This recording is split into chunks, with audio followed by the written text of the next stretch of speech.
യുവനടിയുടെ ലൈംഗിക അതിക്രമ പരാതിയിൽ പ്രതിയായ ചലച്ചിത്ര സംവിധായകൻ രഞ്ജിത്ത് എറണാകുളം സബ് ജയിലിൽ ഇപ്പോഴും തുടരുകയാണ്. രഞ്ജിത്തിന്റെ ജാമ്യാപേക്ഷ നാളെയാണ് കോടതി പരിഗണിക്കുക. ലൊക്കേഷനിലുണ്ടായിരുന്നവരുടെ ചോദ്യം ചെയ്യലും ആരംഭിച്ചിട്ടുണ്ട്. കൂടുതൽ വിശദാംശങ്ങളുമായി വിഷ്ണു സുരേഷ് കൊച്ചിയിൽ നിന്ന് തത്സമയം മോർണിംഗ് ഷോയിലേക്ക് വരുന്നു. Vishnu, good morning. വിശദാംശങ്ങൾ എന്തൊക്കെ? വിവരങ്ങൾ പറയും. Good morning.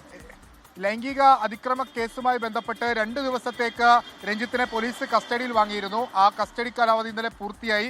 രഞ്ജിത്തിനെ 2 ഇടങ്ങളിൽ എത്തിച്ച് തെളിവെടുപ്പ് നടത്തി. ഒന്ന്, സംഭവം നടന്നു എന്ന് പറയുന്ന ഫോർട്ട് കൊച്ചിയിലെ ലൊക്കേഷൻ ആസ്പിൻ വാളിലെത്തി തെളിവെടുപ്പ് നടത്തി. അതിനുശേഷം കാരവനിലകത്ത് വെച്ച് രഞ്ജിത്ത് മോശമായി പെരുമാറിയെന്നാണ് പെൺകുട്ടിയുടെ പരാതി. ആ കാരവൻ എയർ ക്യാമ്പിലേക്ക് പിടിച്ചുകൊണ്ട് വന്നിരുന്നു. ആ കാരവനിലെത്തിച്ചും തെളിവെടുപ്പ് പൂർത്തിയാക്കിയാണ് രഞ്ജിത്തിനെ വീണ്ടും മജിസ്ട്രേറ്റ് മുമ്പിൽ ഹാജരാക്കിയത്. രഞ്ജിത്ത് നിലവിലുള്ളത് എറണാകുളം സബ് ജയിലിലാണ്. രഞ്ജിത്തിന്റെ ജാമ്യ ഹർജി നാളെ Ernakulam first class judicial magistrate കോടതി പരിഗണിക്കും. പരാതി വ്യാജമെന്നും ഇതിൽ ഗൂഢാലോചന ഉണ്ടെന്നുമാണ് രഞ്ജിത്തിന്റെ ആരോപണം. ഒപ്പം തന്നെ ആരോഗ്യ പ്രശ്നങ്ങളുണ്ടെന്നും രഞ്ജിത്ത് ജാമ്യ ഹർജിയിൽ ചൂണ്ടിക്കാണിക്കും.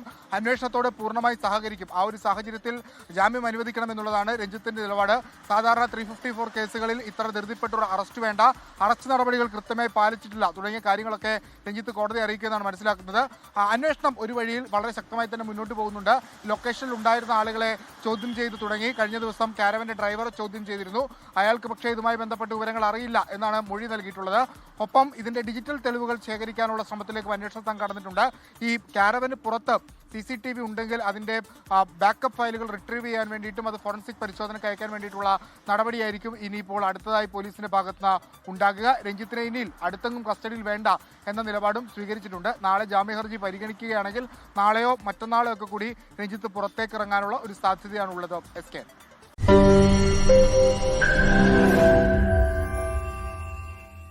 ലോകത്തെവിടെയായാലും ഏത് സമയത്തും 24 വാർത്തകളും ഓഗ്മെന്റഡ് റിയാലിറ്റി പാക്കേജുകളും എക്സ്പ്ലെയിനറുകളും വിശദമായി കാണാൻ ഞങ്ങളുടെ യൂട്യൂബ് ചാനൽ നിങ്ങൾക്ക് സബ്സ്ക്രൈബ് ചെയ്യാം.